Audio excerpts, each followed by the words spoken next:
Assalamualaikum warahmatullahi wabarakatuh.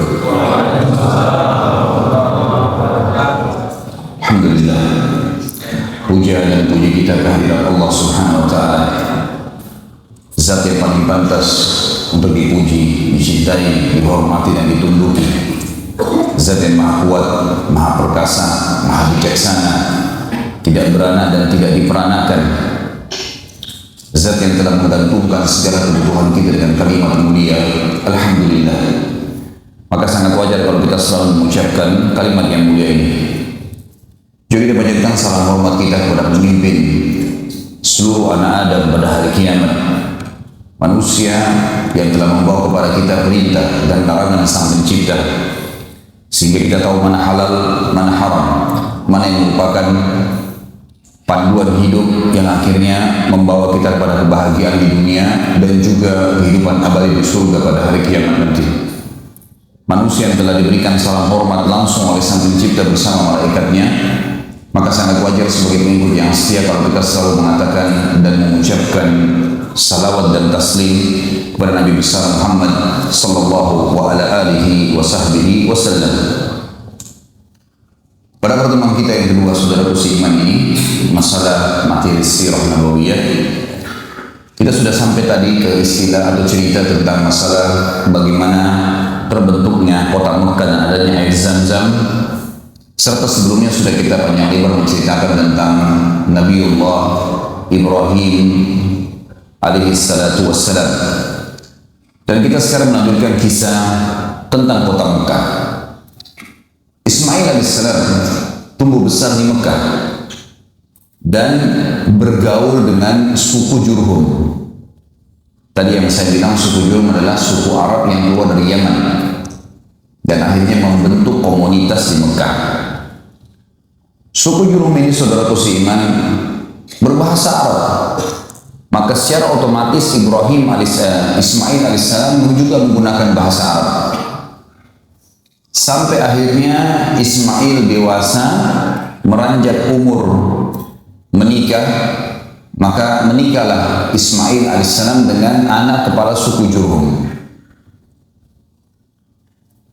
Dan karena bahasa Arabnya Ismail alaihissalam dan menikahnya dengan anak kepala suku Jurhum, keluarlah tadi istilah yang saya bahasakan, istilah Arab musta'ribah, orang-orang Arab yang terarabkan. Berjalan waktu, tentu saya ringkaskan karena ceritanya panjang. Ibrahim alaihissalam mendapat perintah dari Sang Pencipta Allah untuk mengunjungi Mekah. Dan akhirnya beliau datang mengunjungi Mekah, bertemu dengan istrinya Hajar. Dan kisah yang saya ambil adalah kunjungan beliau pada saat Ismail alaihissalam sudah menikah. Pada saat sudah menemui Hajar, kemudian dia bertanya di mana Ismail. Kata Hajar, sudah menikah, ada rumahnya sendiri. Tunjukkan di mana rumahnya, kata Ibrahim alaihissalam. Tunjukkanlah rumahnya. Pas tiba di sana, Ibrahim alaihissalam mengucapkan salam. Ternyata istrinya Ismail alaihissalam menjawab dari dalam. Kata Ibrahim setelah salam, di mana suamimu? Kata istrinya, lagi berburu. Dan Ismail alaihissalam sangat gemar berburu. Biasanya zaman dulu orang kalau berburu balik kembali 2 bulan, 3 bulan baru kembali. Kemudian kata Ibrahim alaihissalam, bagaimana kehidupan kalian? Istri Ismail dalam riwayat ini menyebutkan hal-hal yang kurang nyaman bagi Ibrahim alaihissalam karena seakan-akan tidak berterima kasih dengan Allah. Kehidupan kami susah, kehidupan kami begini, kehidupan kami begitu, semuanya keluhan. Setelah mendengar itu kata Ibrahim alaihissalam, kalau suamimu pulang, sampaikan ada seseorang yang datang bernama Ibrahim. Dan pada saat itu disebutkan dalam riwayat kalau istri Ismail belum tahu. Nah, Ibrahim alaihissalam hidup di Palestina. Dan sampaikan padanya pesan agar dia mengganti tiang pintu rumahnya. Baiklah. Ibrahim alaihissalam dalam riwayat ini dikatakan pulang ke rumahnya ketemu Hajar, tunggu beberapa hari Ismail belum kembali lagi ke Palestina. Beberapa hari kemudian Ismail pulang menemui ibunya Hajar alaihi salatu wassalam, kemudian dia pun pulang ke rumahnya. Lalu dia menanyakan kepada istrinya, apa ada orang yang datang? Kata istrinya, ada. Siapa namanya? Seseorang yang bernama Ibrahim. Apa yang dia tanyakan? Apa yang engkau bicarakan dengannya? Dia menanyakan kehidupan kita. Lalu apa yang kau jelaskan? Ya, kehidupan kita susah.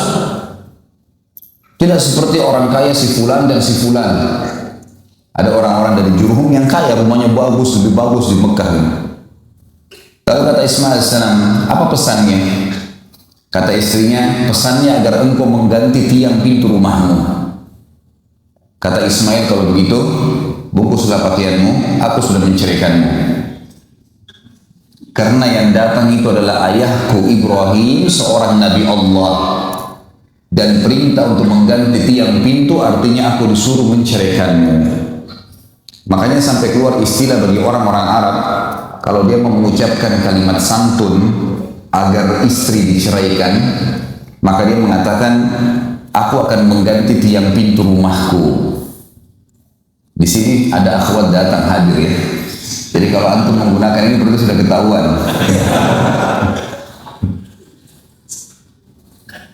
Beberapa waktu kemudian dalam riwayat lagi yang lain disebutkan Ibrahim AS datang lagi. Kedua kali, tapi entah jeda waktunya berapa tahun tidak tahu. Datang lagi sekali, ketemu dengan Hajar AS, kemudian setelah ketemu Ismail lagi keluar.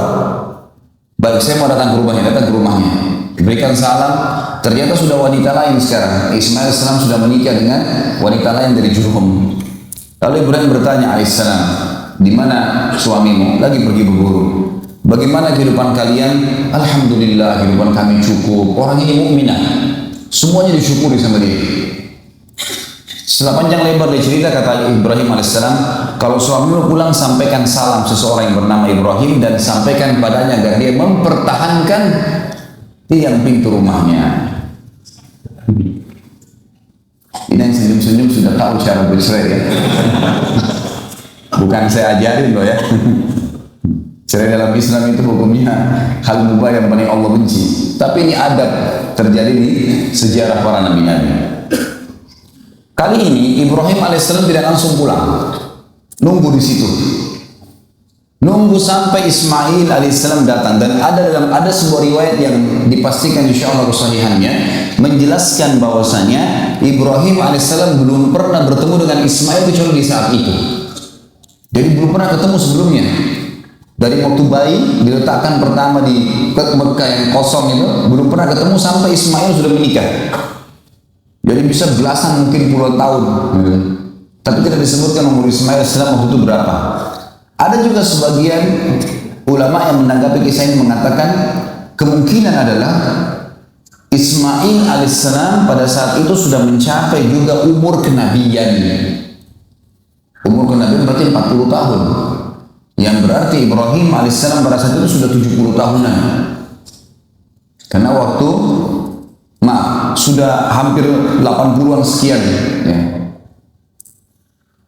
Maka ini sebuah pernyataan tentunya, tapi apapun itu yang jelas disampaikan kalau Ismail alaihissalam bertemu dengan Ibrahim. Setelah bertemulah dua orang ayah dan anak ini. Baru saja 2-3 hari ketemu, Ibrahim alaihissalam mimpi menyembelih anaknya. Maka pada saat itu pun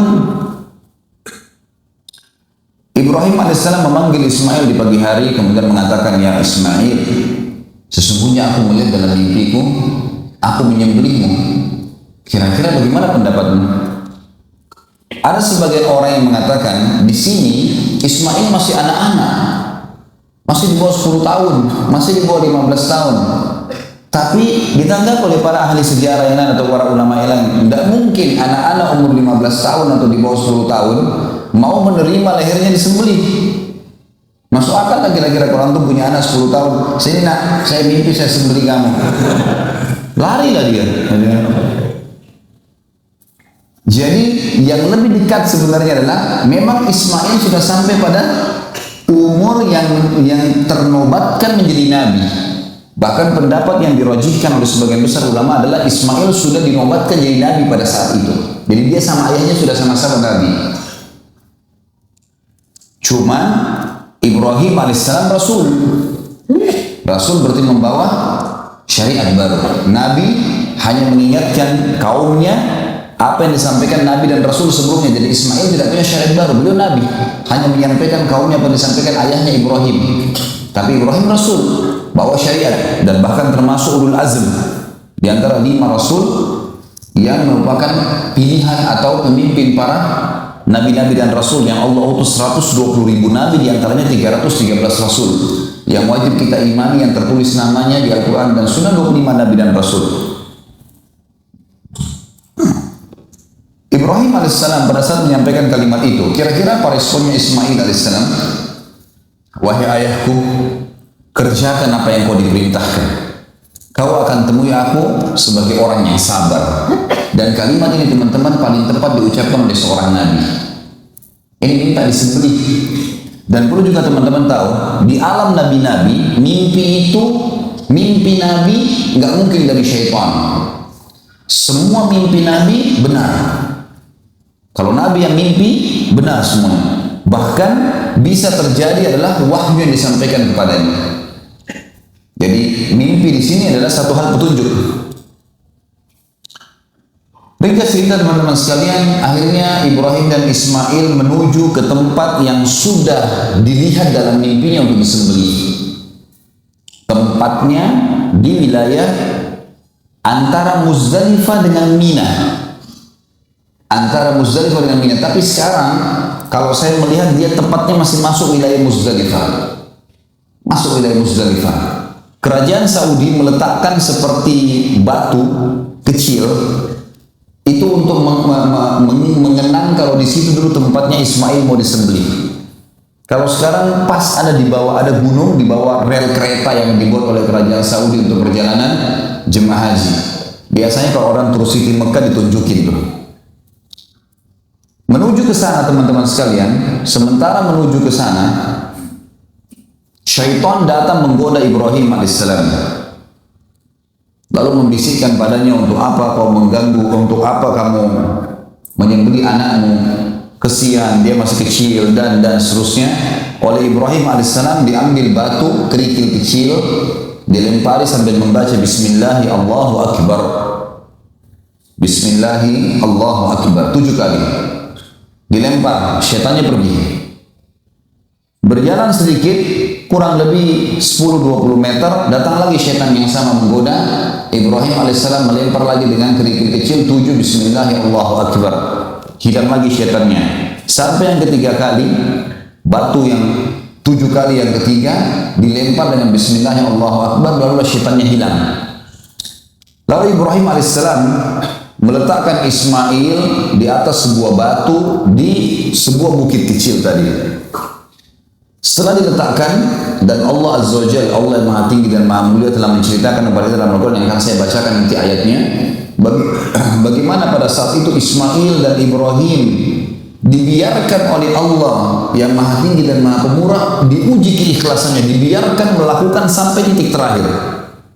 Sampai dalam ayat nanti kita akan baca, pada saat keduanya sudah pasrah, betul-betul Ismail sudah menyerahkan lehernya, dan Ibrahim sudah mengangkat pedang dan mengayunkan pedangnya, memang sudah betul-betul akan disembelih.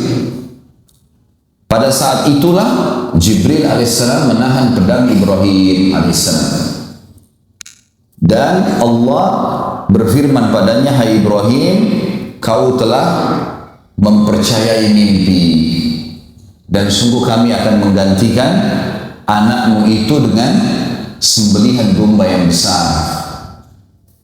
Sebelum saya lanjutkan, saya akan baca dalilnya surah As-Saffat yang menceritakan masalah apa tadi saya sampaikan. Surah As-Saffat, surah nomor 37, ayat 102 sampai 111. 102 sampai 111, surah As-Saffat, surah nomor 37. A'udzu billahi minasyaitonir rajim. Falamma balaga ma'ahu as-sa'ya qala ya bunayya inni ara fil manami anni adbahuka fanzur madza tara. Qala ya abati if'al ma tu'mar satajiduni insyaallahu minas sabirin. Falamma aslama wa tallahu lil jabin wa nadainahu ayya Ibrahim qad saddaqta ar-ru'ya inna kadzalika najzil muhsinin inna hadza lahuwal bala'ul mubin wa fadaynahu bidzibhin 'adzim wa tarakna 'alaihi fil akhirin salamun 'ala Ibrahim kadzalika najzil muhsinin innahu min ibadinal mu'minin. Maka tak kala anak itu sampai pada umur sanggup, terjemahan bahasa Indonesia kita begitu di Quran. Di sini makna yang lain tadi saya bilang, pendapat ulama adalah sudah sampai pada umur kenabian. Dan umumnya Nabi diutus berapa? 40 tahun. Baik. Berusahalah bersama-sama Ibrahim. Mulailah bergerak dengan ayahnya. Ibrahim berkata, "Hai anakku, sesungguhnya aku melihat dalam mimpi bahwa aku menyembelihmu. Maka coba fikirkan apa pendapatmu. Bagaimana kira-kira menurut kamu?" Ia menjawab, Ismail alaihissalam, "Hai ayahku." Dan di sini menggunakan kalimat abati. Ya abati. Saya pribadi menggunakan itu buat anak-anak saya. Mereka saya suruh panggil abati karena memang kalimat ini sebenarnya kalimat dalam bahasa Arab yang paling santun untuk memanggil ayah. Artinya itu apa? Ayahku sayang. Kan kita banyak Indonesia abi ya atau yang lainnya. Boleh saja. Ada yang memanggil abu ya, ada yang memanggil aba dan seterusnya. Ini semua adalah hal-hal yang tidak ada masalah mubah. Tetapi di sini di Al-Quran disebutkan ya abati fa'al ma tu'mar. Wahai abati, wahai ayahku yang tercinta, kerjakanlah apa yang sedang engkau diperintahkan. Insya Allah engkau akan mendapatiku termasuk orang-orang yang sabar. Enggak ada anak 10 tahun bisa ngomong ini. Tak kala keduanya telah berserah diri dan Ibrahim membaringkan anaknya atas pelipisnya, nyatalah kesabaran keduanya. Tadi saya bilang, waktu Ibrahim alaihissalam sudah letakkan Ismail sudah tutup matanya, sudah pasrahkan lehernya. Ibrahim alaihissalam sudah mengangkat pedang dan diayunkan, udah dua-duanya pasrah. Ini makna daripada tafsir falamma aslama. Pada saat keduanya sudah menyerahkan diri, sudah pasrah, watallahu lil jabin, sudah diletakkan di batu, sudah diangkat lehernya, pedangnya sudah diarahkan, wa nadainahu ayya Ibrahim. Pada saat itulah kami panggil dia. Maksudnya Jibril alaihissalam memanggilnya. Tapi riwayat menjelaskan pedang Ibrahim dipegang oleh Jibril alaihissalam, ditahan, kemudian dikatakan, "Hai Ibrahim, sesungguhnya kamu telah membenarkan mimpi itu. Sesungguhnya demikianlah kami memberi balasan kepada orang-orang yang berbuat baik." Ya. Ini benar-benar suatu ujian yang nyata dan kami tebus anak itu Ismail dengan seekor sembelihan yang besar. Kami abadikan untuk Ibrahim pujian yang baik di kalangan orang-orang yang datang kemudian. Dan makna daripada kami abadikan untuk Ibrahim pujian yang baik di kalangan orang-orang yang datang kemudian, apa yang dimaksud teman-teman sekalian? Perilaku Ibrahim alaihissalam akan menyembelih anaknya karena Allah, dan Allah ganti ketulusan itu dengan domba, jadilah sebuah hukum kurban. Dan yang kita tahu tiap tahun kita rayakan Idul Adha, Idul Kurban. Dan kata ulama, selama ada orang yang berkurban untuk Allah, maka Ibrahim dan Ismail alaihi wassalam panen pahalanya. Hampir sama dengan kasus tadi Hajar, bagaimana panen pahala. Di sini Ibrahim alaihissalam dan Ismail dapat pahalanya. Ini yang dimaksud ada pujian. Ya. Allah mengatakan, dan kami abadikan untuk Ibrahim pujian yang baik. Maksudnya karena perbuatannya itu dikenang, dijadikan syariat, dan dia akan panen pahalanya. Dan setiap orang sembelih di Idul Adha, orang ingat kisahnya Ibrahim dan Ismail alaihi wassalam. Juga masuk dalam masalah ini adalah pujian yang baik. Kalau Ibrahim alaihissalam adalah seseorang dengan keimanannya sangat yakin dan percaya dengan janji Allah, tidak ada keraguan sedikit pun. Dan ini contoh keikhlasan dalam beramal. Ini juga berarti pujian. Setiap kali orang-orang yang beriman atau para dai mubalik yang faham dengan kisah ini, maka mereka akan mengangkat kisah Ibrahim alaihissalam bagaimana tentang keyakinannya kepada Sang Pencipta Allah. Ini juga termasuk pujian yang baik. Masuk dalam pujian yang baik teman-teman sekalian adalah perilaku Ibrahim alaihissalam pada saat melempar syaitan 3 kali. Ada hukum dalam haji jumrah, melontar di 3 titik yang biasa kita kenal dengan jumrah sughra, jumrah wusqa, dan jumrah aqabah atau kubra. Semua jemaah haji diharuskan teman-teman sekalian, diwajibkan untuk jumrah, melontar 7 batu kecil di 3 titik yang Ibrahim alaihissalam melempar, dan menjadi sebuah bagian daripada ibadah. Kata ulama, setiap orang melempar batu jumrah, satunya 1 pahala buat Ibrahim alaihissalam. Sementara semua jemaah haji melempar minimal 21. 7 malah minimal. Di hari pertama, tanggal 10 Zulhijjah hari Idul Adha, mereka melontar jumrah kubra atau aqabah. 7 kali, 7 batu. Berapa jumlah jemaah haji? Jemaah haji rata-rata 3 juta. Kalau 3 juta kali 7, itu bisa 21 juta pahala ini. Hari ke-11, tanggal 11, 12, 13 yang dikenal dengan hari tasyrik, jemaah haji melempar kecil, sedang, besar 21 batu dikali 3 juta orang. Itu sudah luar biasa pahala, berjuta-juta pahala didapatkan. Seperti itulah. Dan ini masuk dalam makna terjemahan atau tafsir dari firman Allah ayat 108 tadi, dan kami abadikan buat Ibrahim pujian yang baik di kalangan orang-orang yang datang kemudian. Dan Ibrahim akan diberikan kesejahteraan yang dilimpahkan padanya. Demikianlah kami memberi balasan kepada orang-orang yang berbuat baik, sesungguhnya ia termasuk hamba-hamba kami yang beriman. Setelah kejadian itu, Ibrahim dan Ismail AS balik membawa domba itu, kemudian menyembelihnya, dan menjadi sebuah informasi di Mekah kalau Ibrahim Ismail AS tidak jadi disembelih, dan ada perintah dari Allah untuk menyembelih domba ini. Maka semua orang-orang yang beriman pada saat itu dianjurkan untuk menyembelih. Datang perintah Allah yang maha pemurah dan maha tinggi setelah itu untuk membangun Ka'bah. Proses membangun Ka'bah. Allah yang maha pemurah dan maha tinggi memerintahkan Ibrahim alaihissalam untuk membangun Ka'bah di pondasi dasarnya, namanya Bakkah. Maka Ibrahim alaihissalam pun mengajak Ismail, dan berdua, tidak ada yang bantu.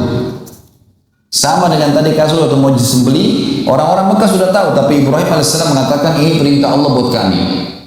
Membangun Ka'bah pun riwayat yang paling kuat adalah tanpa ada yang bantu kecuali mereka berdua. Karena nanti kita lihat ada doanya mereka berdua mengatakan Rabbana, ya, taqabbal minna, dan seterusnya. Ini pernyataan yang dikatakan Ibrahim dan Ismail berdua. Dibangunlah Ka'bah pada saat itu dengan bangunan sangat sederhana. Zaman itu cuma tanah liat biasa, dikasih air, kemudian dicetak, gitu kan, dikeringkan, lalu kemudian disusun satu sama yang lain. Setiap kali Ibrahim alaihissalam selesai mengatur, karena dari tanah semennya pun kalau kayak kita sekarang semen itu adalah dari tanah yang dibasahin untuk menyatukan satu sama yang lain, gitu kan. Tidak ada sesuatu yang bisa dilakukan lebih daripada itu pada saat itu tentunya. Maka Ibrahim alaihissalam setiap kali sudah menyusun beberapa tinggi, beliau mundur ke belakang, kemudian melihat ke arah Ka'bah. Sudah stabil belum bangunannya? Beliau naik ke sebuah tempat agak tinggi sedikit supaya bisa kelihatan. Jadi matanya di tempat itu bisa menjangkau bangunan Ka'bah sudah rata atau belum. Tempat ini yang sering diinjak Ibrahim di titik yang sama untuk melihat Ka'bah, diabadikan telapak kakinya, dikenal dengan Maqam Ibrahim. Nanti kan kita bacakan ayatnya, gitu kan? Setelah selesai pembangunan Ka'bah tersebut, bangunan sudah selesai. Maka Ibrahim alaihissalam berkata kepada Ismail, cobalah hai Ismail cari sebuah batu yang keras, cari batu-batu yang keras. Saya ingin menguatkan bangunan ini dengan batu-batu. Tak lama kemudian Ismail balik membawa Hajar Aswad. Dan batu ini dalam sebuah riwayat sahih disebutkan turun dari surga, tadinya berwarna putih dan menjadi hitam karena dosanya anak Adam. Turun, kemudian pada saat turun Ismail AS membawanya. Kata Ibrahim, dari mana kau dapat ini? Dia bilang dari Allah. Dia datangkan dari Allah. Lalu Ibrahim AS meletakkan Hajar Aswad pada tempatnya yang sekarang. Setelah itu Allah Subhanahu wa taala memerintahkan agar Ibrahim dan Ismail menjaga rumahnya dari kemusyrikan dan diajarkan tata cara tawaf di sekitar Ka'bah yang dimulai dari Hajar Aswad dan mencium Hajar Aswad sebagaimana sudah secara menjadi bagian daripada rukun haji dan umrah, tawaf itu sendiri, dan disunnahkan untuk mencium Hajar Aswad dan sholat di belakang makam Ibrahim. Allah kekalkan semua perbuatan Ibrahim alaihissalam. Dan sekali lagi kata para ulama, selama ada orang tawaf, selama Ka'bah dijadikan kiblat, rujukan bagi umat Islam, berapa juta orang yang sujud ke sana, berapa juta orang yang tawaf, berapa juta orang yang cium Hajar Aswad, berapa juta orang yang sholat di belakang makam Ibrahim, semuanya pahalanya kembali kepada dua manusia terbaik ini, Ibrahim dan Ismail alaihimus salatu wassalam.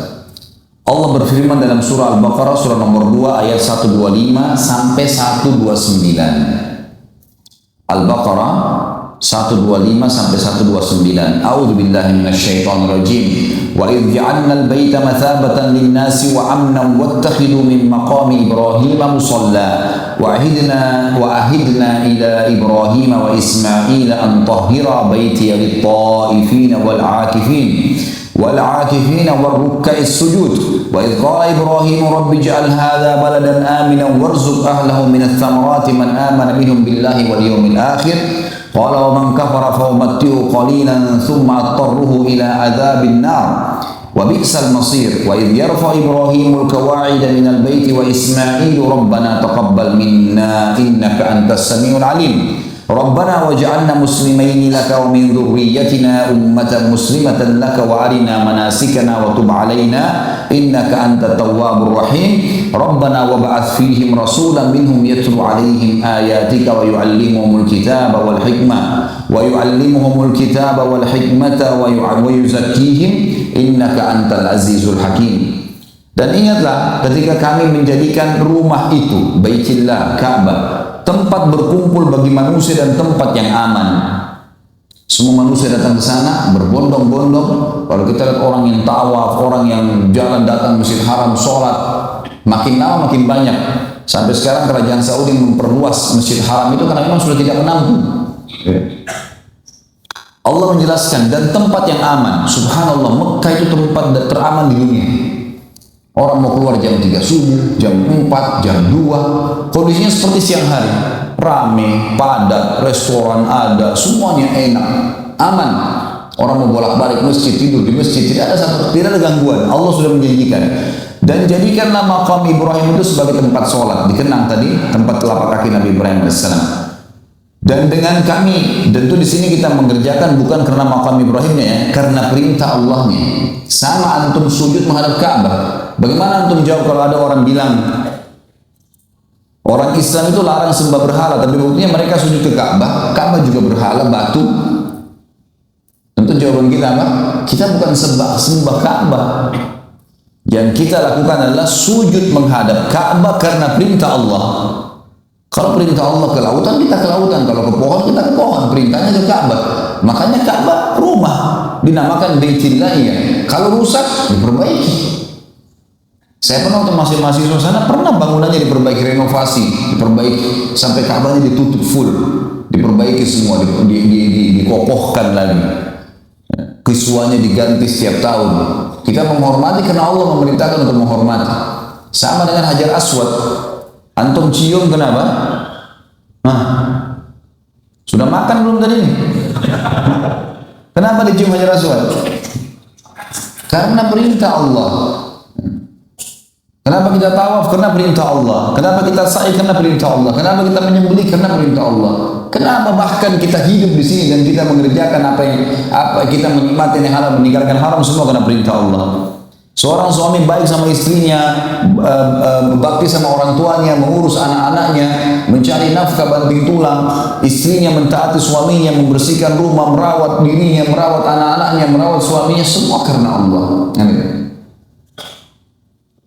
Pernah Umar bin Khattab berdiri depan Hajar Aswad, kemudian beliau berkata dengan suara keras di musim haji, supaya orang semua dengar, "Hai Hajar Aswad, Saya benar-benar demi Allah tahu kau hanya batu biasa. Kalau bukan saya dengar Rasul, kalau saya tidak melihat, kalau bukan karena saya melihat Rasulullah SAW menciummu, saya tidak akan menciummu. Maksudnya menghormati aja Rasul, iya, tapi jangan sampai berlebihan. Harus digarisbawahi poin itu, sehingga tidak ada hal-hal yang salah di sini.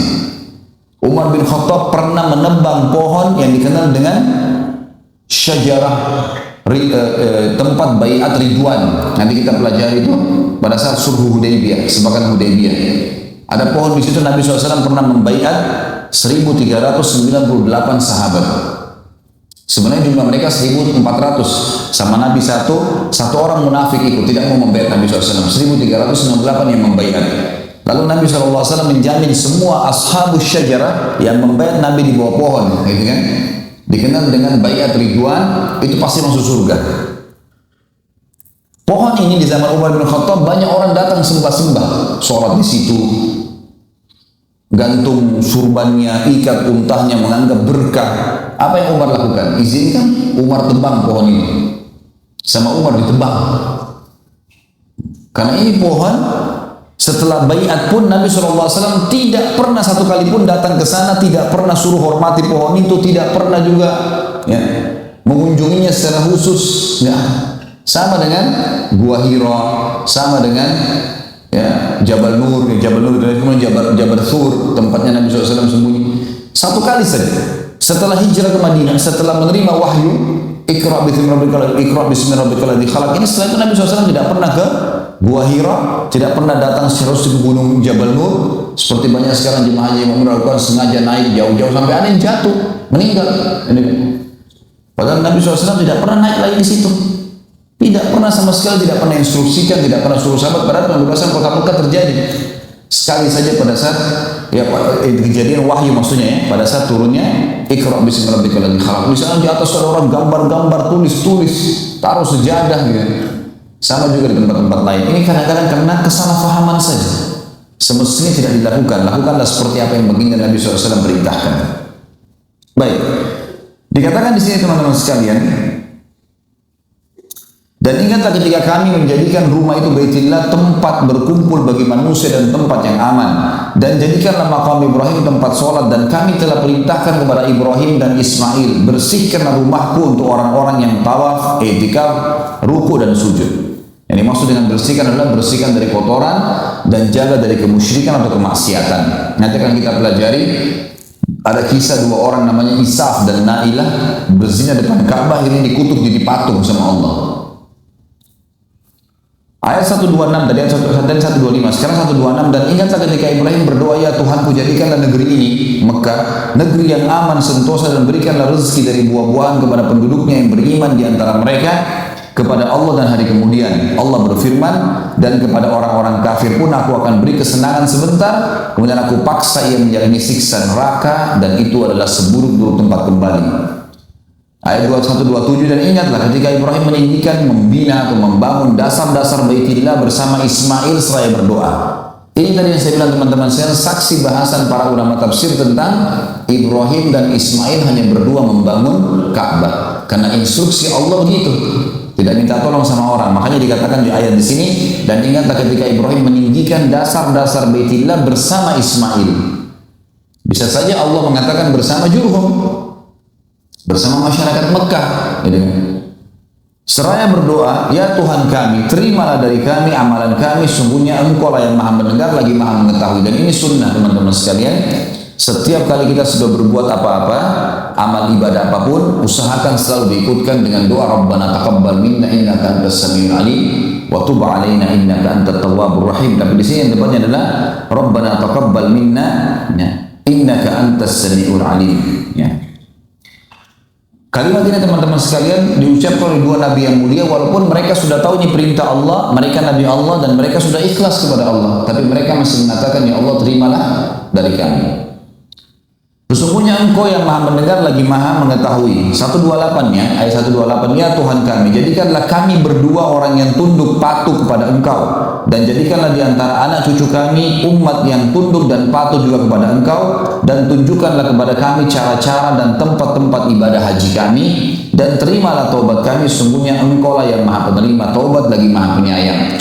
Jadi pada saat itu sudah ada berita datang dari Jibril alaihissalam setelah bangun Ka'bah, setelah proses tadi adanya ya, proses penyembelihan kurban yang tidak jadi penyembelihannya, kemudian proses jumrah melontar syaitan tadi, kemudian proses istrinya Ibrahim alaihissalam Hajar pada saat sa'i antara Safa dan Marwah dimasukkan nanti dalam rangkaian manasik haji dan umrah itu.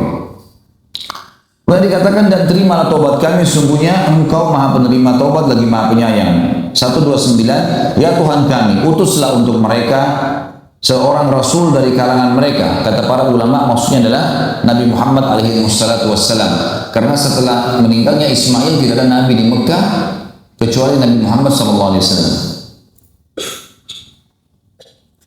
Yang akan membacakan, utuslah ya Allah Tuhan kami, utuslah kepada mereka seorang rasul dari kalangan mereka yang akan membacakan kepada mereka ayat-ayat engkau dan mengajarkan kepada mereka Alkitab atau Al-Quran dan hikmah, al-hikmah punya sunnah, serta mensucikan mereka, sungguhnya engkau adalah zat yang maha kuasa lagi maha bijaksana.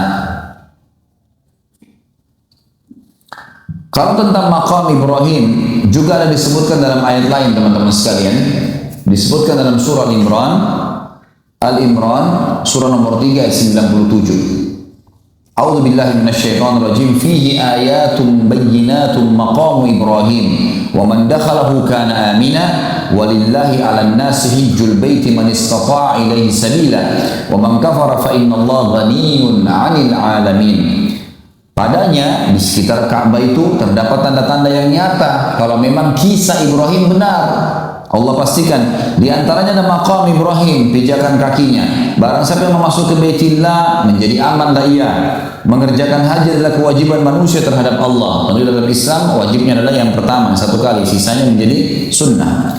Yaitu bagi orang-orang yang sanggup mengadakan perjalanan ke Baitillah. Sanggupnya baik dia sanggup karena harta dan fisiknya sudah ada atau dia dibayarkan oleh orang lain. Masuk di dalamnya kesanggupan.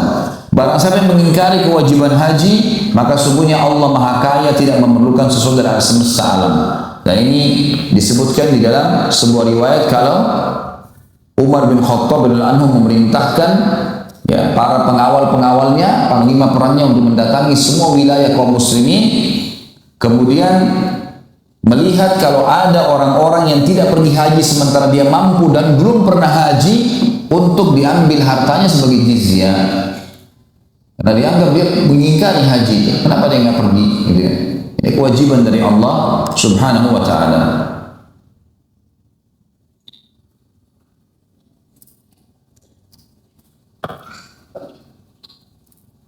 Setelah selesai Ka'bah teman-teman sekalian, Allah Subhanahu wa Ta'ala mengutus Jibril alaihissalam lalu berkata kepada Ibrahim, wahai Ibrahim, panggillah orang untuk haji. Kata Ibrahim alaihissalam, wa ma yablughu sauti, sampai di mana suaraku ini? Manggil semua manusia pergi haji. Zaman sekarang aja ada mikrofon, ada telepon, belum tentu bisa panggil semua orang gitu. Ibrahim alaihissalam bilang, wa ma yablughu sauti, sampai di mana suaraku? Apa kata Jibril alaihissalam? Tugasmu hanya menyampaikan. Ma alaika indal balagh. Cari tempat tinggi, naik, panggil, teriak saja. Hai manusia, datanglah haji ke Mekah. Sudah. Selebihnya urusannya Allah. Lihat bagaimana Allah memilih para nabi-nabi teman-teman sekalian. Sulit sekali memang orang-orang seperti kita yang masih subhanallah kadang-kadang disampaikan kalau Allah, kalau Rasul masih bimbang. Para nabi-nabi disuruh apa saja yakin ini perintah Allah. Kalau memang itu perintah Allah. Ibrahim alaihissalam naik ke gunung yang dianggap tinggi lalu dia teriak, dia mengatakan, hayyuhan nas u'tu ilal hajj.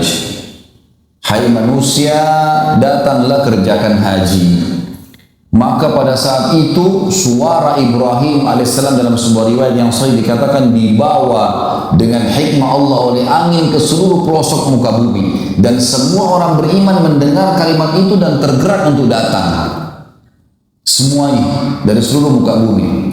Allah menceritakan dalam surah Al-Hajj, menceritakan masalah haji, surah Al-Hajj, surah nomor 22 ayat 26 sampai 29. 26 sampai 29. A'udzu billahi minasyaitonir rajim. Wa idh bawwa'na li Ibrahim makanal baiti alla tusyrik bi syai'an wa tahhir baiti lit-ta'ifin wa tahhir baiti lit-ta'ifin wal qa'imin war ruk'is sujud. Wa 'adzim fil nasi bil hajji ya'tuka rijalan wa 'ala kulli dhamirin ya'tina min kulli fajjin 'amiq.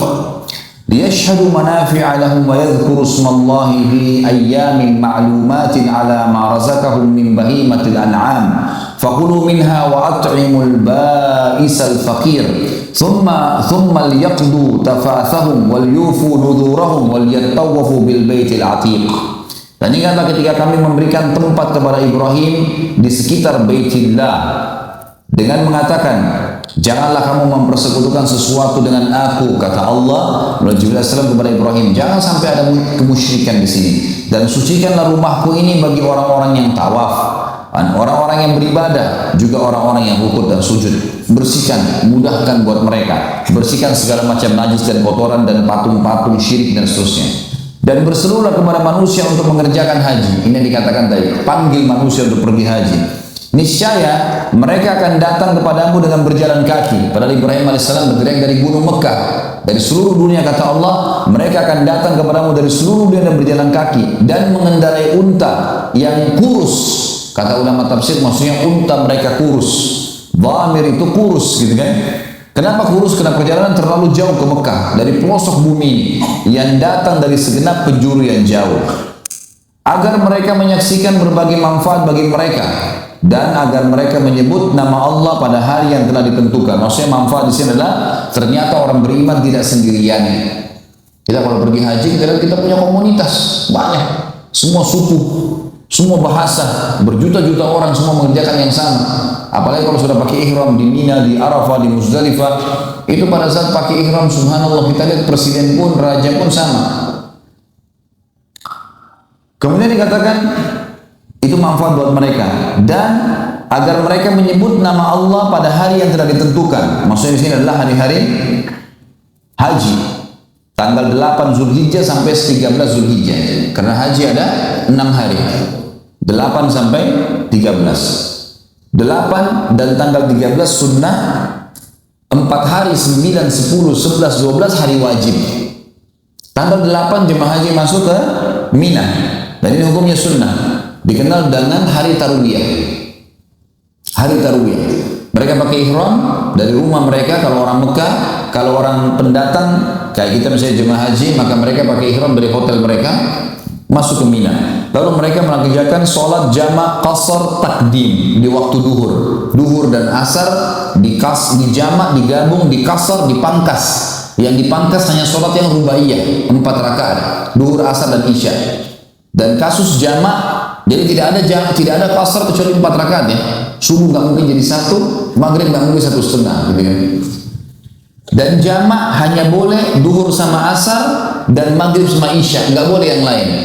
Jadi duhur sama asar, maghrib sama isya, nggak boleh asar sama maghrib, nggak boleh isya sama subuh, nggak boleh subuh sama duhur. Yang bisa hanya duhur sama asar saja, maghrib sama isya saja. Dan yang dipangkas, dikasar hanya yang rubaiyah 4 rakaat, duhur sama asar dan isya. Maghrib kalau jamak dengan isya coba tetap 3 dan isya yang 2. Di takdim, dimajukan di waktu duhur. Jemaah haji di sana bertasbih, bertahlil, bertakbir kepada Allah ya. Mereka mengatakan subhanallah, la ilaha illallah, Allahu akbar, berzikir, membaca Al-Quran. Biasanya kalau travel kita atau jemaah kita diadakan pengajian. Walaupun kadang-kadang subhanallah kita sayangkan banyak di antara mereka yang lalai pada saat itu. Artinya ngobrol-ngobrol saja, buang-buang waktu, makan, minum, bolak-balik masuk kamar mandi, tidak ada gunanya ini. Kecuali darurat, tapi banyak yang begitu. Ringkas cerita, dijamak qasar takdim, kemudian sampai maghrib juga sama, dijamak sama isya, dikasar isyanya dan ditakdim di waktu maghrib. Kemudian mereka istirahat. Tanggal 9 hari Arafah, hari wajib. Kan tadi saya bilang 8 sampai 13. Tanggal 9 jemaah haji masuk ke Arafah. Dan ada 3 lokasi kita di musim haji: Mina, Arafah, Muzdalifah. Enggak ada lokasi lain, 3 ini. 3 ini tentu ada Masjidil Haram, nanti itu lain. Masjidil Haram itu wilayah ini berdekatan, yang kita harus dikenal dengan Masjidil Haram. Nanti tanggal 9 kita masuk ke Arafah, habis sholat duha, kemudian pakai baju ihram. Ini hari wajib haji. Kata Nabi SAW, al-hajju Arafah. Haji adalah Arafah. Di kerajaan Saudi sekarang kalau ada pun orang yang sudah sakit, ya sudah datang haji dengan haji kemudian sakit di rumah sakit, selama dia masih hidup dipakein ihram pada hari itu, hari Arafah, dipakein infus, diantar pakai ambulans. Gitu. Karena hadir di Arafah adalah sebuah kewajiban, dianggap sudah haji. Yang lainnya kalau punya udzur, sakit dan sebagainya bisa diganti dengan sembelihan. Baik, tanggal 9 itu teman-teman sekalian jemaah haji timbul, tunggu sampai dari pagi duha sampai terbenam matahari, dan tidak boleh tinggalkan Arafah sebelum terbenam matahari. Dan kata Nabi SAW, tidak ada hari sepanjang tahun, tidak ada hari-hari yang lebih banyak Allah membebaskan hambanya dari neraka dibandingkan hari Arafah. Makanya orang yang haji dianjurkan berbanyak ibadah, yang tidak haji dianjurkan puasa hari Arafah. Yang kata Nabi SAW dalam hadis Bukhari Muslim, tanggal 9 Zulhijjah, ini satu hari sebelum Idul Adha. Puasa hari Arafah yukaffiru sanatal madiyah wal baqiyah. Puasa hari Arafah bisa membersihkan dosa-dosa 365 hari yang lalu, 1 tahun, dan 365 hari ke depan. Jadi kita dapat 700 sekian hari pembersihan dosa dengan 1 hari puasa. Malam tanggal 9 dianjurkan jemaah haji ke Muzdalifah, dan ini disunnahkan, sunnah mentakhirkan sholat di jamak maghrib isya, tapi diterlambatkan di waktu isya dan isyanya dipangkas, sholatnya di Muzdalifah. Lewat tengah malam, kalau bisa tunggu sampai subuh bagus, kalau nggak bisa maka lewat tengah malam sudah boleh menuju ke lokasi yang setelahnya. Atau kalau kita anggap sunnahnya kita selesaikan sampai subuh hari tanggal 10, ini Idul Adha. Jemaah haji di Idul Adha ini mengerjakan salah satu dari 3 perbuatan yang semuanya wajib. Tapi kalau salah satunya dikerjakan sudah boleh tahallul, berkurban, atau jumrah aqabah, atau tawaf ifadah, tawaf wajibnya haji. Cuman teman-teman kalau kita sudah kurban, kita juga sudah jumrah, ya. Salah satunya kalau 3 sudah dikerjakan sudah boleh tahallul, ganti baju biasa, tapi tetap wajib dikerjakan. Cuma kalau antum masih baru kurban dan baru jumrah aqabah, belum tawaf ifadah, ini semuanya halal kecuali suami istri, belum boleh berhubungan walaupun sudah pakai baju biasa. Dia jadi halal berhubungan kalau selesai tawaf ifadah. Dan jumrah aqabah di tanggal 10 wajib diselesaikan pada saat itu. Kalau yang kurban dan juga tawaf ifadah boleh sampai selesai haji, hari tasyrik, maksudnya di hari terakhir, sampai tanggal 13 Zulhijjah. Itu tanggal 10. Tanggal 11, 12, 13 dengan hari tasyrik. 11, 12 wajib, tanggal 13 sunnah. Ini kerjanya jemaah haji pakai baju biasa saja. Mereka menjamak duhur asar, jamak qasar takdim, maghrib isya jamak, di qasar isya di jamak takdim juga selama 3 hari, dan tiap hari mereka cuma jumrah, melontar kecil sedang besar, kecil sedang besar, kecil sedang besar. Bagi perempuan boleh diwakilkan kepada laki-laki. Biasanya di Indonesia dikatakan kalau tanggal 12 tinggalkan Mina, ini tinggalnya di Mina. Ya. Kalau mereka meninggalkan dia dikenal dengan nafar awal, tapi Allah alam saya sendiri tidak pernah temukan istilah ini. Ya. Ini nafar awal, dan kalau tinggal sampai tanggal 13 dikenal dengan nafar tsani. Tapi mestinya dikatakan adalah lebih afdal, boleh keluar dari jemaah haji di hari tanggal 12, tapi tanggal 13 lebih afdal. Kata Allah liman ittaqa. Itu kurang lebih ringkas masalah haji. Tentu fadilah haji banyak sekali tentunya. Di antaranya siapa yang pergi haji tidak rafath, tidak mengucapkan kata sayang, cinta, rindu kecuali pada pasangan halalnya, tidak fusuk menyentuh secara fisik, salaman, ciuman, pelukan, dan juga tidak jidal, berdebat-debat di haji. Maka dia akan pulang seperti baru dilahirkan oleh ibunya. Dalam hadis ini dikatakan haji mabrur tidak ada balasan kecuali surga. Haji mabrur adalah haji yang mengikuti rukun dan syarat-syaratnya. Juga dalam hadisnya dikatakan haji dan umroh dikerjakan secara berkesinambungan akan menghilangkan kesusahan hidup dan kemiskinan sebagaimana api menghilangkan karat dari besi. Kata para ulama dari ayat tadi, di mana Ibrahim alaihissalam menjadi penyebab daripada terjadinya haji ini, maka semua rangkaian haji dipanen pahalanya oleh Ibrahim dan Ismail alaihi wassalatu wassalam. Ini yang dimaksud dengan agar mereka menyaksikan berbagai manfaat bagi mereka dan agar mereka menyebut nama Allah pada hari-hari yang ditentukan. Tadi sudah saya sebutkan tadi, atas rezeki yang Allah telah berikan kepada mereka berupa binatang ternak. Karena di hari tasyrik 4 hari itu hari Nahar atau hari Idul Adha tanggal 10 Zulhijjah, hari Tasyrik 11, 12, 13. Ini 4 hari makan dalam Islam. Namanya hari makan, hari menikmati daging kurban. Dan di 4 hari ini hukumnya tidak boleh berpuasa. Tidak boleh berpuasa. Baik, di sini dikatakan oleh Allah agar atas rezeki yang telah Allah berikan kepada mereka berupa binatang ternak. Dan ini binatang ternak teman-teman sekalian juga perlu digarisbawahi, ada istilah hadyu. Hadyu itu adalah antum berkurban walaupun bukan di musim haji. Kan kita sekarang kebanyakan kita berkurban hanya di musim haji kalau haji ya. Kalau umrah biasanya kita tidak kerjakan kurban kan. Padahal sebenarnya ada istilah hadyu. Nanti akan kita pelajari di masalah kesepakatan Hudaybiyah di mana Nabi SAW waktu mau umrah pada saat itu membawa hadyu dari Madinah. Hewan-hewan kurban yang niatnya dikurbankan di Mekah karena Allah. Pada saat lagi selesai mengerjakan ibadah haji, ibadah umrah. Jadi selain haji juga umrah ada binatang ternak. Dan dari sini juga sebuah hukum bolehnya kita berkurban hewan ternak kapan saja. Tentu yang puncaknya di Idul Adha. Tapi kalau antum misalnya mau mengundang orang, sembelih, memberi makan orang lain, ini semua adalah perbuatan yang baik ya. Maka makanlah sebagian darinya dan sebagian lagi berilah untuk dimakan orang-orang yang sengsara dan fakir.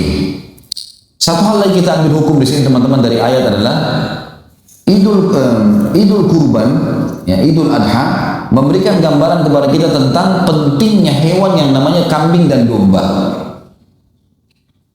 Ada hadis Nabi SAW yang berbunyi hadis sahih riwayat Bukhari, sebaik-baik harta seorang muslim adalah domba, kambing. Jadi kalau antum mau pelihara hewan, pelihara kambing.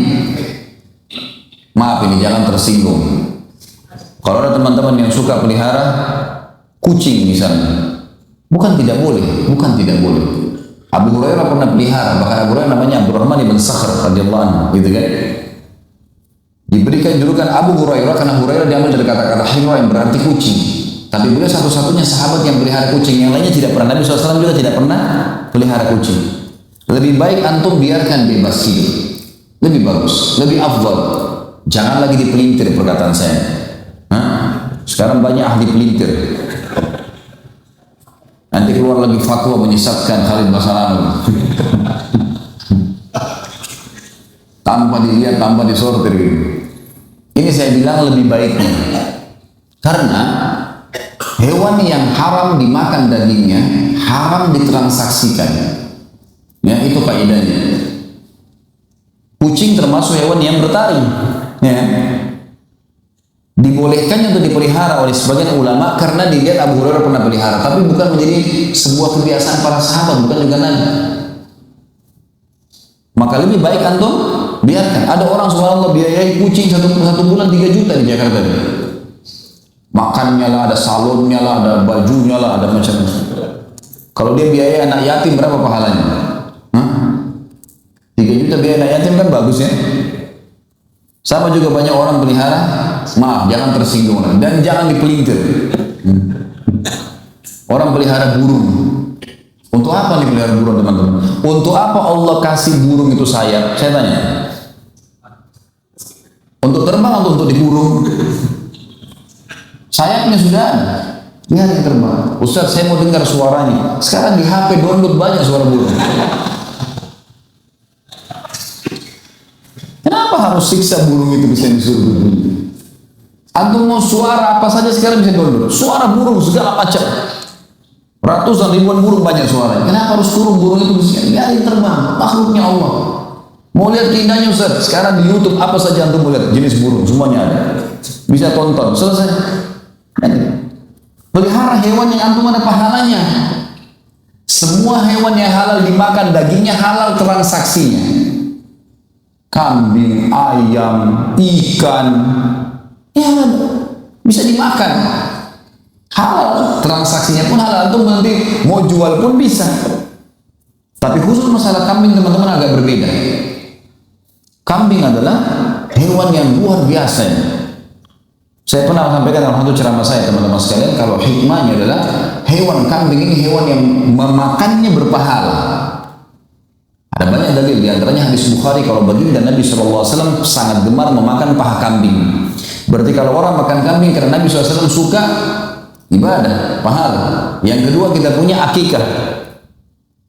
Semua muslim, mau orang Arab, mau orang bule, mau orang hitam dari Afrika, mau orang Melayu, kalau anaknya lahir laki-laki, sembelih apa?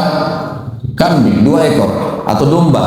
Kalau anak perempuan 1, nggak bisa diganti hewan lain tuh. Kalau akikah, harus hewan itu memang. Dan sunnahnya memakan sebagian dari dagingnya. Kita juga punya idul kurban yang sedang kita bahas sekarang. Boleh sapi, boleh unta, tapi afdalnya kambing. Karena Nabi SAW sendiri waktu itu, Nabi SAW mampu sembelih unta, tapi beliau tidak sembelih, beliau sembelih domba. Bahkan beliau menyembelih 65 ekor alaihi salatu wassalam, yang beliau sembelih sendiri. Kalau nggak salah 15 ekor, sisanya Ali bin Abi Thalib yang melanjutkan sembelihannya. Jadi lebih afdal gitu. Dan juga perlu kita garis bawahi dari kisah kejadian kita, waktu Ismail tidak jadi disembelih, apa yang digantikan? Domba. Alhamdulillah, berarti sudah paham gitu kan? Kadang-kadang kita di Indonesia bilang apa? Dan enak dagingnya Ustaz, atau kolesterol, apalah, darah tinggi. Mana buktinya? Sudah bisa ada buktinya nggak? Nggak ada buktinya teman-teman. Yang membuat masalah bukan daging kambingnya, bumbu yang antum taruh. Bumbunya santan, minyak, garam banyak, itu jadi masalah, bukan kambingnya. Allah sudah suruh, dan Nabi SAW mengatakan sebaik-baik hewan adalah kambing. Nabi SAW hampir setiap hari minum konsumsi susu kambing. Dan banyak fakta-fakta, kalau antum baca di Google itu tentang fakta manfaat dari susu kambing, dari kambing itu banyak sekali. Yang jelas teman-teman, di sini dikatakan firman Allah, dan agar mereka menyaksikan berbagai manfaat bagi mereka, dan agar mereka menyebut nama Allah pada hari-hari ditentukan atas rezeki yang Allah berikan kepada mereka berupa binatang ternak. Binatang ternak dikatakan di sini adalah kambing dan domba, karena ini yang banyak disembelih di zaman itu atau di waktu musim haji. Maka makanlah, makan, disuruh makan dagingnya. Berarti ada ibadah dalam memakannya. Sebagian darinya dan sebagian lagi berikan untuk dimakan oleh orang-orang sengsara dan fakir. Sebagian ulama mengatakan dianjurkan dia mengambil maksimal sepertiga dari daging hewannya, tapi ini ijtihad tentunya. Intinya dia disuruh makan sebagian, dia bagi sebagian lainnya. Ayat 29 ayat terakhir dikatakan, kemudian hendaklah mereka menghilangkan kotoran yang ada pada badan mereka, dan hendaklah mereka menyempurnakan nazar-nazar mereka, dan hendaklah mereka melakukan tawaf sekeliling rumah Ka'bah atau rumah yang tua atau Baitillah itu.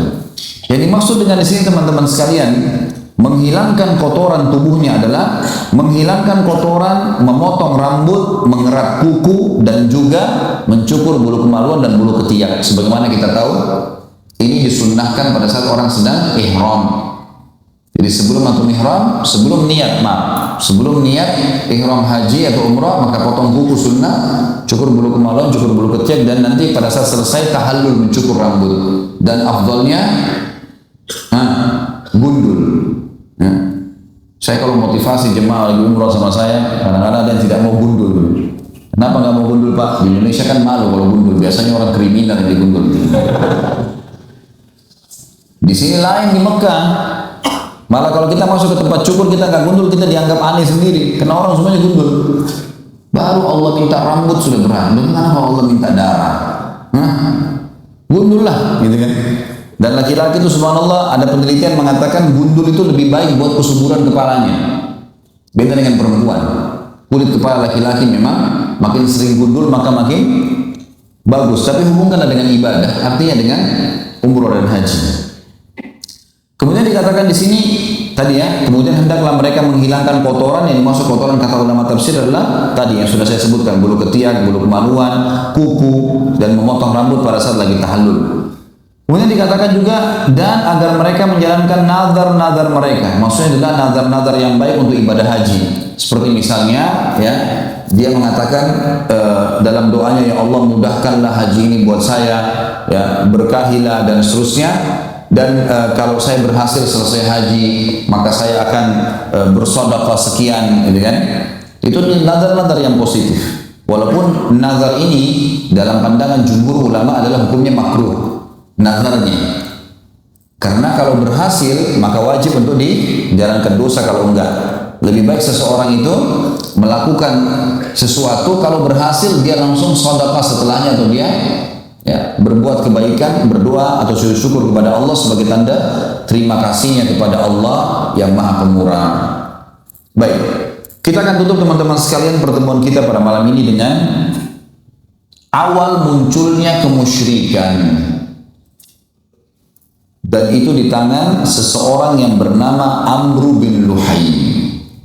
Amru bin Luhai, hafal nama ini, Amru bin Luhai. Nama ini luar biasa ya. Karena baginda Nabi SAW mengatakan apa? Aku diperlihatkan Amr bin Luhai di neraka, isi perutnya keluar sambil dia memegangnya. Kan di neraka orang tidak mati, gitu. Gak ada kematian, jadi dia disiksa sambil dia merasakan walaupun semua tubuhnya terpotong-potong tidak mati. Na'udzubillah minan nar. Karena dialah orang yang pertama mengganti ajaran Ibrahim alaihissalam. Kita mulai kisahnya. Di Mekah teman-teman, setelah Ibrahim alaihissalam meninggal, Ismail alaihissalam meninggal, tetap manusia dalam keadaan tentram. Saya terus terang secara pribadi coba menelusuri, artinya mencari tahu berapa tahun kira-kira kisah antara Ibrahim Ismail alaihissalam dengan munculnya Amr bin Luhai, tapi saya tidak temukan. Banyak buku-buku sejarah langsung meringkaskan munculnya perilaku atau munculnya kemusyrikan di Jazirah Arab, awal munculnya di tangan Amr bin Luhai. Tapi selisih tahun tidak disebutkan. Intinya setelah meninggal dua nabi yang mulia ini. Kemungkinan besar cukup lama gitu. Di Mekah teman-teman, suku Jurhum, masih ingat dari suku ini ya? Masih ingat nggak? Baik. Suku Jurhum ini teman-teman berkembang besar dan sekarang menjadi keluarganya Ismail alaihissalam, karena Ismail juga menikah dari situ, gitu kan? Suku Jurhum ini teman-teman, rupanya dengan adanya musim haji mendapat keuntungan yang banyak, karena mereka dagang makanan, dagang minuman, seperti sekarang. Sampai orang-orang sampai sekarang mengatakan, kalau orang pakar ekonomi Islam mengatakan tempat yang paling menguntungkan seluruhnya itu kalau bisnis di Mekah dan Madinah. Ya, orang punya hotel, orang punya toko, orang setiap saat ada haji, tiap tahun datang dan jutaan orang pasti belanja lagi. Gitu. Yang jelas ada satu suku Arab yang lain namanya Khuza'ah. Suku Khuza'ah teman-teman ini suku yang cemburu dengan Jurhum. Dan hidupnya Khuza'ah ini suka berperang. Maka mereka mau datang dan menyerang Mekah supaya bisa merebut Mekah ini dari Jurhum. Bawalah mereka pasukan besar, mereka datang dengan pasukan besar. Jurhum tahu zaman itu dulu Mekah ada bentengnya, ditutup pintu gerbang, mereka juga persiapkan. Ringkas cerita, terjadi peperangan. Setelah beberapa hari peperangan teman-teman sekalian, dengan hikmah Allah, suku Khuza'ah menang. Pendatang baru ini menang dan suku Jurhum dikalahkan. Maka ada beberapa pimpinan Jurhum, tapi tidak disebutkan namanya, yang akhirnya mengambil inisiatif sebelum pintu gerbang benteng mereka ditembus, karena mereka sudah lihat ada kekalahan, orang dalam benteng sudah ketakutan, maka mereka menimbun sumur Zam-Zam. Menimbun, dihilangkan sumur Zam-Zam sama sekali. Dan mereka sepakat untuk tidak ada yang berbicara kalau pasukan Khuza'ah berhasil masuk. Tidak ada yang tunjukkan di mana air Zam-Zam itu. Masuklah mereka dan berhasil memenangkan peperangan teman-teman sekalian, dan memimpin Khuza'ah di Mekah itu ahli sejarah mengatakan antara 300 sampai 500 tahun, tapi tidak ada air. Salah satu raja dari Khuza'ah nanti yang memimpin, ini tidak disebutkan orang yang pertama. Ada juga ahli sejarah mengatakan dia orang pertama, dia yang memimpin peperangan lalu dia masuk ke Mekah. Ada yang mengatakan tidak, dia orang yang sekian datang, raja kesekiannya Khuza'ah. Jadi cerita ada satu orang namanya Amr bin Luhai ini memimpin. Orangnya sebenarnya Amr bin Luhai ini pemimpin yang sangat disegani, karena secara fisik orangnya tinggi besar, orangnya kuat, dan dia punya sifat dasarnya orang-orang Arab pada saat itu adalah karam. Karam itu dermawan, suka memberi makan orang, suka membantu orang, sampai-sampai dia dengan hartanya sendiri biasa memberikan makan seluruh jemaah haji yang datang pada saat itu. perilakunya si Amr bin Luhai. Cuma dia bukan orang yang mengikuti ajarannya Ibrahim alaihissalam. Suku yang lain dari luar datang merebut Mekah, gitu kan? Dia nggak ngerti nih ajaran Ibrahim alaihissalam. Dia cuma tahu nih jemaah haji, orang datang ya begitulah, gitu kan? Kemudian dia menggunakan dengan sukunya kesempatan untuk berdagang juga pada saat itu. Amr bin Luhai ini teman-teman sekalian, pada saat dia memimpin, dia mengeluarkan beberapa keputusan yang akhirnya mengubah ajaran Ibrahim alaihissalam. Yang pertama adalah dia memasukkan berhala ke Jazirah Arab. Ceritanya, suatu hari Amr bin Luhai ini pergi ke negeri Syam. Negeri Syam tadi saya bilang Lebanon, Syria, Yordania dan Palestina, 4 negara dulu namanya Syam. Dia pergi ke negeri Syam teman-teman sekalian, kemudian dia melihat ada orang di sana namanya suku Amalik. Suku ini lagi nyembah-nyembah berhala. Lalu Amr berkata, apa yang kalian buat? Kata suku ini, patung ini mendekatkan kami kepada Allah. Dan kalau kami butuh apa-apa, kami minta kepada patung ini. Patung ini menurunkan hujan buat kami, menyembuhkan penyakit kami, memberikan keturunan buat kami, dan seterusnya. Amr bin Luhai tertarik dengan itu. Lalu dia bilang, kami di Mekah tidak punya air. Ada yang Zam-Zam kan, tidak ada air.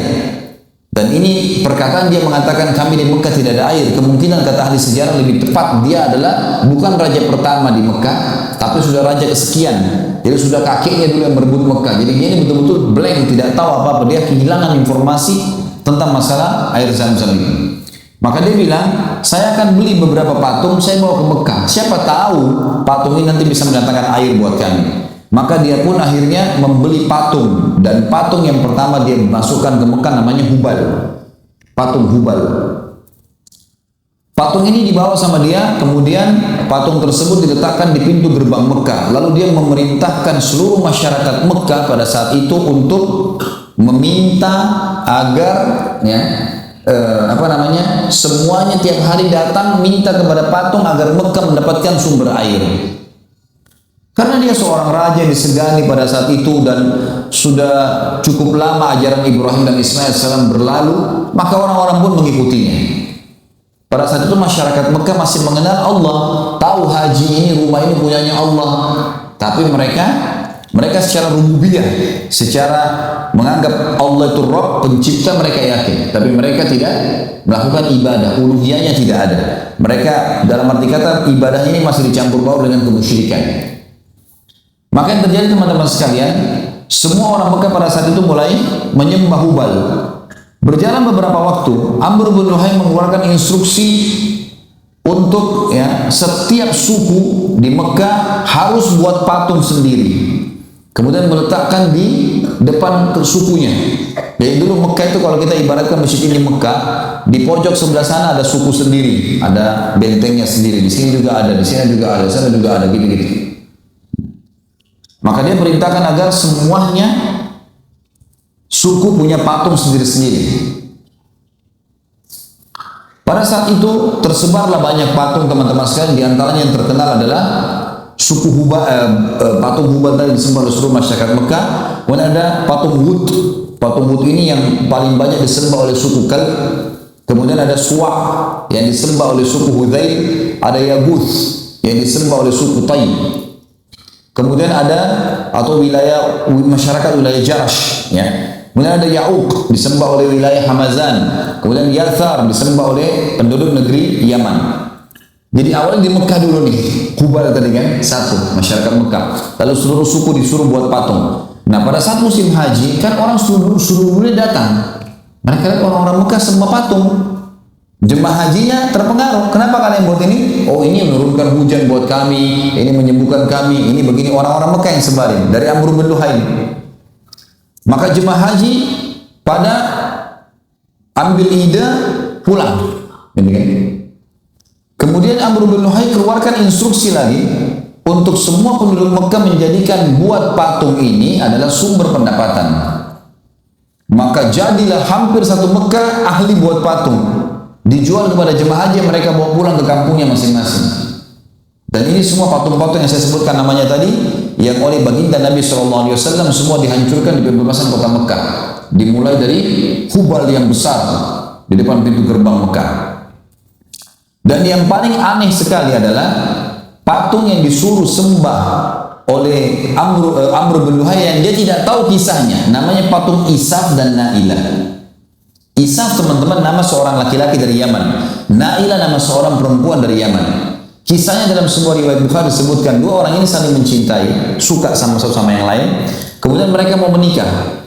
Tapi ternyata waktu si Isaf melamar Nailah, ayahnya Nailah nggak setuju. Apa yang mereka lakukan? Zaman dulu orang kalau mau ketemu janjiannya di musim haji. Dan perjalanan musim haji jauh. Kayak mungkin kita masih tahun berapa ya, tahun 30-an, tahun 40 masih di Indonesia mungkin orang masih naik kapal laut. Jauh, kadang-kadang orang kalau sudah pamit haji dianggap sudah mungkin tidak kembali. Perjalanan berapa, 1 bulan naik kapal, belum pulangnya, belum tinggal di sana. Ya. Zaman dulu begitulah, kurang lebih lama lagi mereka menggunakan unta dan kuda. Ketemu di musim haji. Di musim haji, masyarakat banyak, tidak semua orang tahu.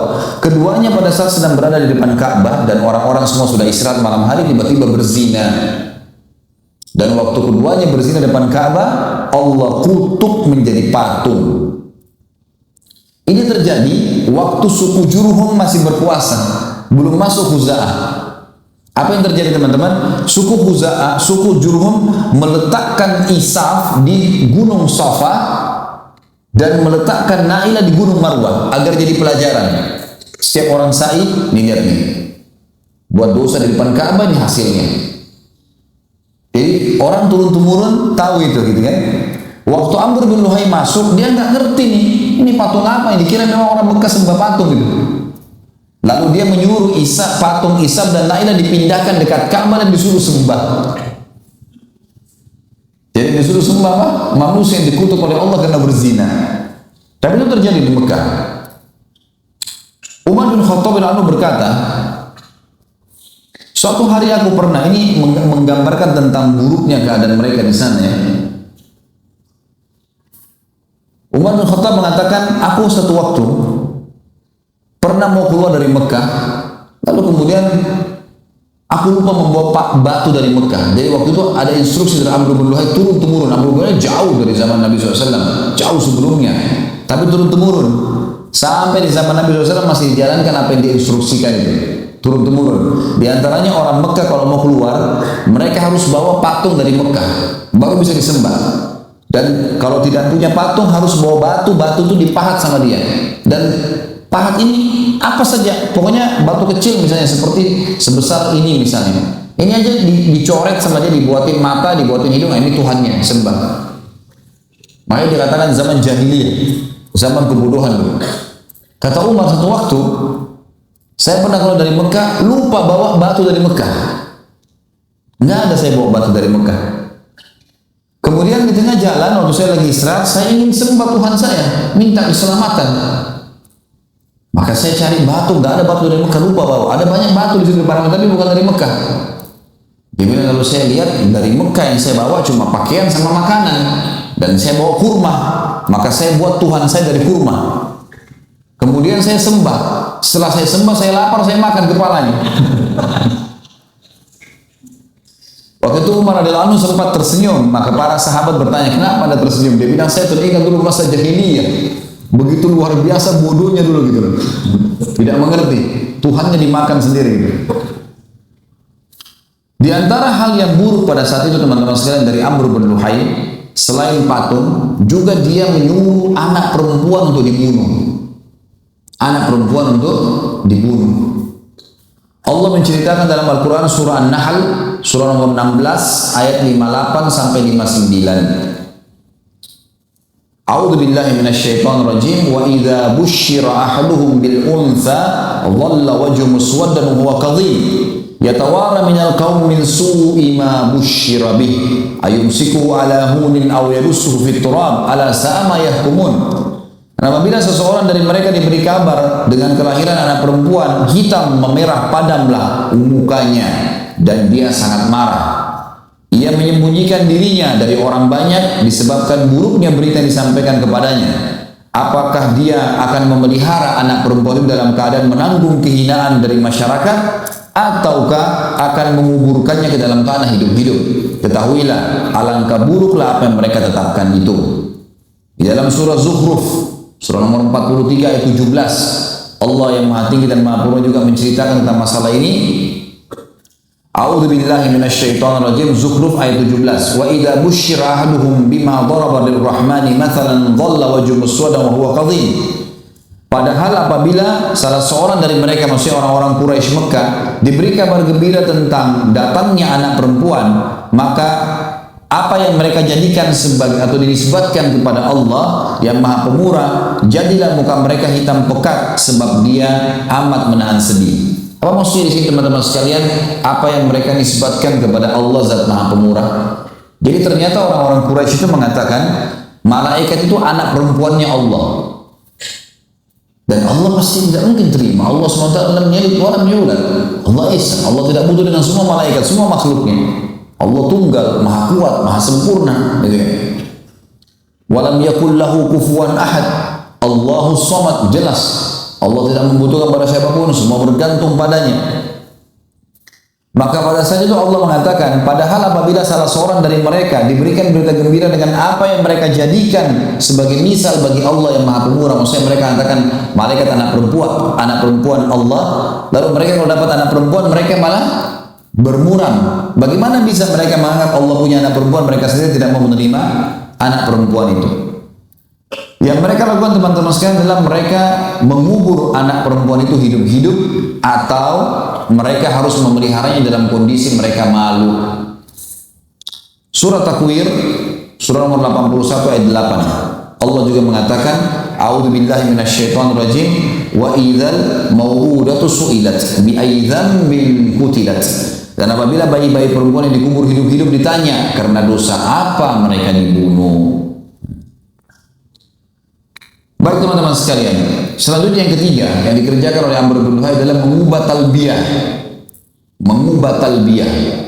Tentu anak-anak perempuan ada yang hidup di Mekah ya, tapi hidup itu hanya sekedar mungkin kalau dia punya anak 10 misalnya, dia punya anak 5, dia berharap anak perempuan cuma 1, yang lainnya 4 perempuan.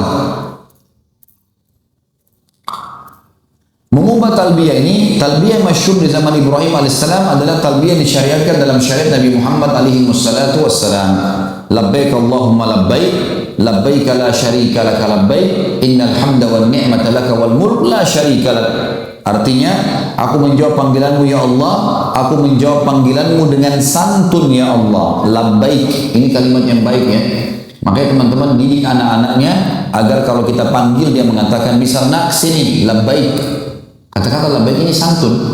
Dalam orang Arab itu menggunakan untuk iya saya menjawab panggilanmu dengan santun.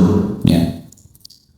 Saya menjawab panggilanmu ya Allah, karena kita di sini mengatakan labbaik Allahumma. Allahumma berarti Allah. Ya Allah, aku menjawab panggilanmu dengan santun.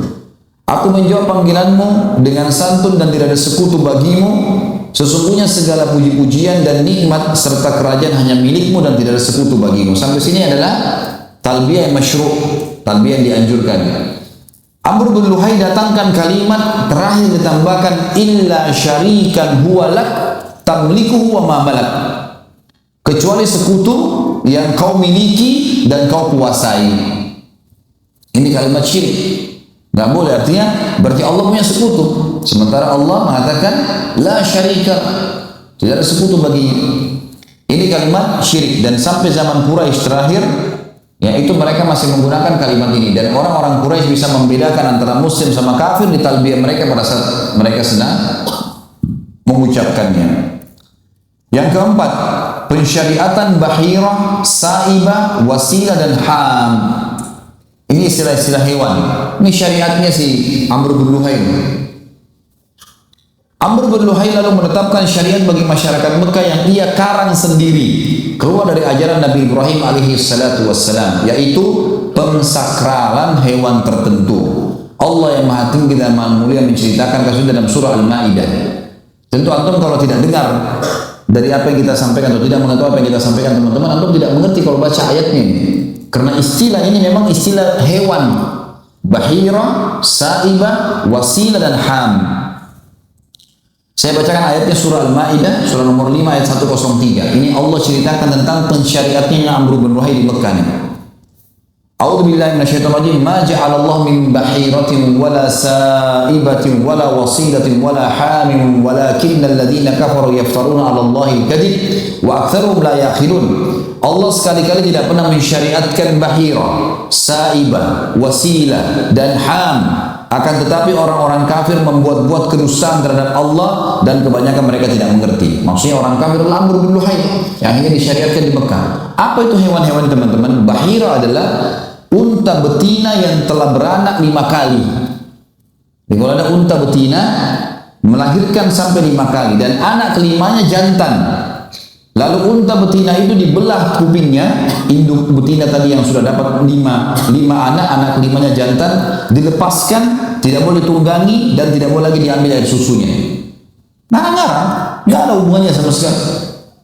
Unta melahirkan 5 anak, anak kelimanya jantan, apa hubungannya ini? Kupingnya dipotong, tidak boleh lagi diganggu gugat. Itu namanya bahira. Allah mengatakan Allah tidak pernah sekali-kali mensyariatkan bahira. Nggak ada hubungannya ini. Kemudian dikatakan wasilah atau sa'ibah. Bahiratun wala sa'ibah. Sa'ibah adalah unta betina yang dibiarkan pergi kemana saja karena suatu nazar. Seperti jika seorang Arab jahiliyah akan melakukan sesuatu atau perjalanan yang berat, maka ia bernazar akan menjadikan untanya sa'ibah bila maksud atau perjalanannya berhasil dengan selamat. Jadi sa'ibah itu orang beli unta nih, orang jahiliyah beli unta, lalu dia bilang, kalau saya berhasil nanti, saya berhasil dalam perjalanan saya, atau menikah dengan fulana, atau saya berhasil usaha saya, ini nanti saya jadikan sa'ibah. Sa'ibah adalah unta yang dibiarin saja, enggak diganggu gugat. Kayak kalau kita diwakafin atau apa, pokoknya begitu. Tapi masalahnya, unta sa'ibah enggak boleh ada yang sentuh, gitu, dibiarin aja. Enggak boleh tunggangi, enggak boleh diambil susunya, enggak boleh disembelih dan seterusnya. Yang ketiga, wasilah. Wasilah ini seekor domba betina melahirkan anak kembar yang terdiri dari jantan dan betina. Jadi domba betina punya anak kembar, jantan dan betina. Maka yang jantan disebut wasilah, tidak disembelih dan diserahkan kepada berhala. Ini suci. Kalau ada domba betina punya anak kembar, laki-laki dan perempuan, jantan dan betina, yang jantan ini suci, harus diberikan kepada berhala, cuma boleh disembelih untuk berhala. Yang terakhir ham adalah unta jantan yang tidak boleh diganggu